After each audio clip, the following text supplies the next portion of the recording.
is theoretically speaking. But are you a different animal and the same beast? What does that mean, Kobe Bryant? Streaming live on YouTube, here's Theo Dorsey. It's funny, we got Kobe in the open there talking about a different animal and the same beast. It feels like now, after the NFL draft, after round one at least, the Chicago Bears, they feel like a different animal and a brand new beast, with Caleb Williams taking over as the savior of that franchise. We're coming off of a historic round one of the NFL draft. It was exciting. It didn't have as many trades as we were previously led on to believe, but it did have 14 straight offensive players drafted, a record in the NFL. It did have 23 offensive players drafted in the first round total out of 32 picks, another record in the NFL. And I guess it also had the Atlanta Falcons taking over the role of the Vegas Raiders, taking over the role of the Detroit Lions of past, and having everybody scratching their heads and saying, what the hell are you doing? At number 8, after you invest 4 years, $180 million into old Kirk Cousins coming off of that Achilles injury, you go up and you pick Michael Penix Jr. at number 8, a 24-year-old quarterback. We'll get into all of that. We'll make sure we touch on all of that. And, of course, also, has anybody checked on Jamal Murray made a shot. Yeah, Anthony Davis and those Lakers. Yeah, we got to touch on a lot of this stuff, man. Lakers down now 0-3 after last night. A whole lot of stuff to get on here in a day of sports here on a Top 5 Fridays on Theoretically Speaking. So I'm just so excited to be here with you guys. I'm Theo Dorsey, C-Cat on the other side of the glass on the ones and twos. And it is a Top 5 Fridays. Later on today, we're giving you our top 5 losers from day one of the NFL draft. But it's unequivocal. It is clear. It is cutthroat. The Chicago Bears, of all the teams that drafted in the first round, they walk away with the greatest prize of them all. They got their quarterback in Caleb Williams, and then also they double back. They double down on offense. Thankfully, the Atlanta Falcons did do what they did at number 8 in getting Michael Penix Jr. because that then enabled them to go out and get Washington receiver Rome Odunze at number 9. And now you have a Chicago Bears franchise that's going to be led into this new year with Caleb Williams at quarterback, Heisman winner, perennial All-American at USC, and a guy that comes from that coaching tree out there with his guy Lincoln Riley, who's been just doing nothing but pumping quarterback talent into the NFL. And then you look at his wide receiver room. You got Keenan Allen, you got DJ Moore, and now you have Rome Odunze. You turn around and you got a guy like DeAndre Swift. Your tight end is Cole Kmet. The Chicago Bears, a fan base that has been living in misery or mediocrity for the past decade plus. A team that has not seen a quarterback actually throw for 30 touchdowns and 4,000 yards in a single season. Now you pull back that cover. It must feel like Christmas morning for Chicago Bears fans right now, because not only do you have your guy at quarterback, you see that your GM Ryan Poles is actually creating a foundation around Caleb Williams on his rookie contract. And me, as a fan of fans, of course, I'm a Chiefs guy. I'm glad we got Xavier Worthy at the end of the draft. That's going to be beautiful. And what the hell were the Bills doing? But as a guy that likes to see the joy in other fans' hearts, I can see that in the coming future, in these next few years, there's going to be a lot more to cheer about for the fans out in the Windy City. My biggest takeaway from round one of the NFL draft, the Chicago Bears, not only is there a lot of optimism around that franchise now, but the Bears are going to win the NFC in the next 3 years. I know they're in a tough division. I know that they have a coach in Matt Eberflus who hasn't really proven himself as an X's and O's guy, as a guy that can be a promising leader of a franchise. He also has, he's kind of awkward as a leader at the very least. I need your ruling on this one, C-Cat, because this moment was kind of funny. We go back to the NFL draft, round one, pick one. We know that the Chicago Bears are going to select Caleb Williams, and on that draft call, which is always a fun part of the night, right? The next day we end up getting the draft call, and usually you would think that the internal team would kind of vet through the draft call and make sure that nothing weird or awkward comes out. There was an awkward moment between head coach Matt Eberflus and new franchise savior, Caleb Williams. I'm going to go ahead and play it for you. Listen for it. And also what you're not going to be able to see via audio is the prolonging of the passing of the phone from Matt Eberflus to the next front office member for the Chicago Bears. Listen to what Eberflus professes to Caleb Williams, and notice how Caleb Williams kind of just lets it roll off his chin.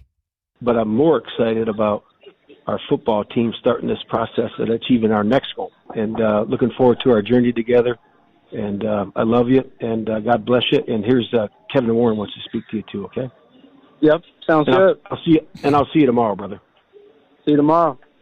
Okay. He was still holding the phone. So after Matt Eberflus leads off again. This is day one. I don't even think actually this is the phone call before Caleb Williams is even announced as the number 1 pick in the draft. So he hasn't even donned the Chicago Bears hat yet. And Matt Eberflus, who knows this is a prove-it year for him and the Chicago Bears, who knows that if they don't get it done this year with that roster and that offense, and I know you got a new offensive coordinator in Shane Waldron from the Seattle Seahawks, who is at least, we saw what he did with Geno. We know what he can do with an offense and put up great numbers and also make a very competitive team out of guys like that with Geno Smith at quarterback. Now he's being gifted the one guy who, since Mahomes has entered the league, that we've actually been able to confidently say this guy is Mahomes-esque. So if you're Matt Eberflus, you're looking at this guy as, you're the next savior of this franchise. You can keep my job. You can make me a relevant NFL coach in the near future. And he gave him the I love you. And he hung on for like 3, 4, 5 more seconds too long, trying to see if he'd get a little something back from Caleb Williams, and C-Cat, he got nothing. Right on with that. I was wondering about the prolonged phone pass-off. He was waiting for it, I love you too. He leaned. If you're watching us on YouTube again, and if you aren't watching us on YouTube, you're missing out. At Theo Speaking on YouTube. Go ahead and subscribe.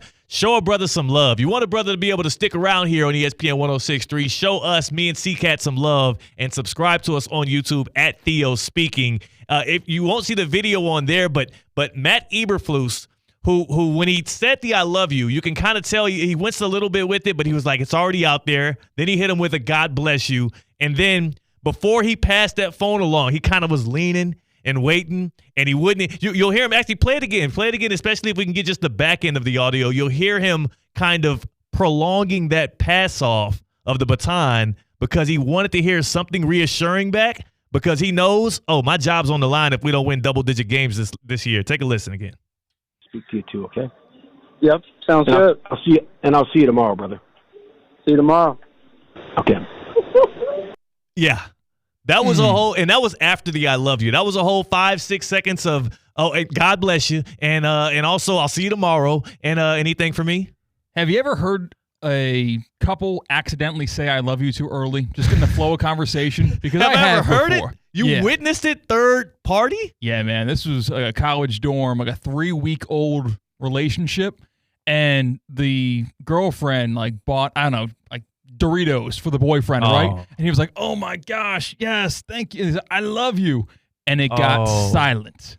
A premature, accidental, I love you, that's a Freudian slip or whatever. Yeah, Freudian. Freudian slip is just absolutely devastating for everyone involved. Well, here's the thing. I wonder if you're Matt Eberflus, you do love Caleb Williams, by the way. You've been watching the tape. You've been seeing how electric of a quarterback he is. You know what he's able to do with an offense. And your mouth is watering at the thought of going into training camp and being able to rebuild your offense and whatnot around this guy. Like, he can save your job and make you a guy that's, competing for Super Bowls potentially. So he does love Caleb Williams. Do you think he actually meant to tell him that on the phone? No. Where do you go from here? It's what happens when you win the division for the first time, let alone win a playoff game, let alone win a Super Bowl? Where do you consummate that love, I guess. I don't know. I love you on night one. Again, I'm a big purveyor of showing love, spreading joy, bringing the hug. Caleb Williams ain't afraid to show his emotions or to let his guard down or whatnot. So that's what kind of surprised me. If this was like any other guy, like a Drake May or a Michael Penix or something, who's not as effusive with their emotions, then I would have not thought too much about it. But of all guys that if you tell them I love you, you'll expect a little something back, I would have thought Caleb Williams would have did it. I guess, but I don't know. He didn't want to toss around the L word this early too, because that's a weird precedence to say. Hey, and also he probably knows, like, yo, Matty E, you gotta prove it to me. Yeah, yeah, that's true. I got myself a Heisman Trophy, and I'm the number one pick in the draft, and your job ain't so secure, but mine is. Yeah, like you might love me, but you're gonna have to earn this love back. If one of us has to go, if year one doesn't go great, it's not gonna be me. No. It's not going to be him. And what are the rules with that, too? Have you ever been put in a situation like I'm the type of guy, I'm very nice and I'm very, if you tell me as a person that I actually do care about, I love you and you're just a friend, yeah, I might throw you I love you back, too. Like, I mean, it's all love. It's good. Like, I'll throw you one back. For Caleb Williams, I see why he didn't do that on the phone. He also probably knew it was getting recorded and he felt awkward. But, like, what are your rules on that? If somebody, like, if walking out the studio today, I was like, yeah, man, C-Cat, great show. I love you, brother. Like, what are you doing back to that? See, I think if I reply, I love you too, it's hollow because it's like call and repeat. If I love you, I'm going to say it on my own accord. I'm not going to wait for you and then just give you the one back because you said it. No. I'll tell you I love you when I love you, not because you just said it to me. Well, Matt Eberflus told Caleb Williams he loves him because I think he knows what's coming to the NFC. Not just the NFC North, but to the NFC. And that's the new reign of a new team that for the past 10, 20 years has been kind of sulking in irrelevance, but now they have a guy behind center, someone who can contend with the likes of, or at least if he hits his ceiling, if he hits his peak, he should be able to contend with the likes of those top names in the NFL like the Mahomeses and the Allens and the Jacksons. And also in the NFC, you don't even have to get through those guys to get to the Super Bowl. That's why it makes it so clear to me that with Caleb Williams on a rookie contract on this Bears team where you can tell general manager Ryan Poles is gung-ho about making sure this team can contend immediately. They were a 7-win team last year, right? Like their defense actually saw a bit of an uptick over the past year as well. You can realistically feel, if you're a Bears fan today, that you have a shot at not just making the playoffs this year, but winning a playoff game. You have a shot at winning your own division that has the Packers and the Lions and the Vikings in it, which ain't too, like, that's a tall mountain to climb. But when you got Keenan Allen and you got Caleb Williams and you have a burgeoning defense and you have a guy like Cole Kmet at tight end and you brought in Rome Odunze, like, you have three wide receivers who, on many other teams, all three of those guys are wide receiver ones. Keenan Allen last year was wide receiver one for the Chargers. DJ Moore was obviously wide receiver one for the Bears last year. And Rome Odunze, coming into this draft, there was a big three at wide receiver. Marvin Harrison Jr., who went 4 to the Cardinals, Malik Neighbors, who went 6 to the Giants, and Rome Odunze. And if you ask certain people, they had Rome number one. Some people had Neighbors number one. Most people had Harrison number one. But the fact that you have a guy that's in that conversation at what is the second most important position in football, and you got the belle of the ball at quarterback in Caleb Williams, the Chicago Bears have to feel like they are going to be contending for Super Bowls very soon. And if you're a Bears fan, you need to become unbearable when it comes to other NFC fan bases, because I know I would, from this draft day all the way until fall when they got to prove it on that field. If you're a Bears fan, you need to be letting people hear it, because I'm excited for what you guys have to come. And also, the fact that you got that guy, that confident guy. Can we hear Caleb Williams? When he got drafted, he's been knowing he's going to be the number one pick in the draft now probably for the past 2 or 3 years. But the pure passion this dude has and the energy he has to take to the Windy City, to me, it has to even instill more confidence. Here's Caleb Williams going up to hug Roger Goodell. Just listen to his voice, his screams. You said you see some Mahomes in Caleb Williams. You see a guy here who can improvise, create. Think about Caleb Williams now in this division. Short. That's a dude that's ready to rock. He ready to play some football right now. You contrast it with how Justin Fields had that resting bleep face when he got drafted. Yeah. Like he did not seem happy in Chicago from day number one. With how Caleb Williams reacting there, hell yeah is right. You got a guy that cares. You got a guy that can sling the ball around, and if he learns how to take those singles, right, you know he can hit the home runs. If he learns how to take those singles on a consistent basis, you got a guy that's going to be consistently a double-digit winner and a guy that's going to be contending for Super Bowls. The Bears, the Chicago Bears, are going to win the NFC in the next 3 years while Caleb Williams is on his rookie contract, and if you're a Bears fan, you should be excited.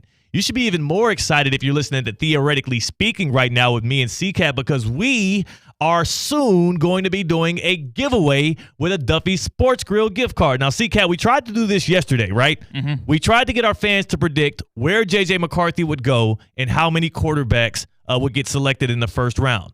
The answer to that one ended up being McCarthy to the Vikings and 6 quarterbacks in the first round. Nobody got it, right? Nope, no one got the combo. So we still have a Duffy Sports Grill gift card to give out later on today, and we are going to give that out. But first, I want to tell you about what you could be winning. I mean, Duffy Sports Grill is the place to be at any point in the year, but especially at a time like this when you got the NBA playoffs going, you got the Stanley Cup playoffs going. If you're a guy like CCAT, you're tapping into some live golf. If you want to watch some PGA Tour, if you have, I don't know what your viewing interests are right now in sports, but I can guarantee you with 80-plus TVs in every single location, Duffy Sports Grill is going to have at least one of those TVs available for you to tune into it. And while you do that, while you're enjoying your favorite sporting event, why not enjoy some award-winning burgers or award-winning wings? And my favorite thing to do at every single Duffy Sports Grill is to always pull up and get 2-for-1 drinks, because it's not at 5.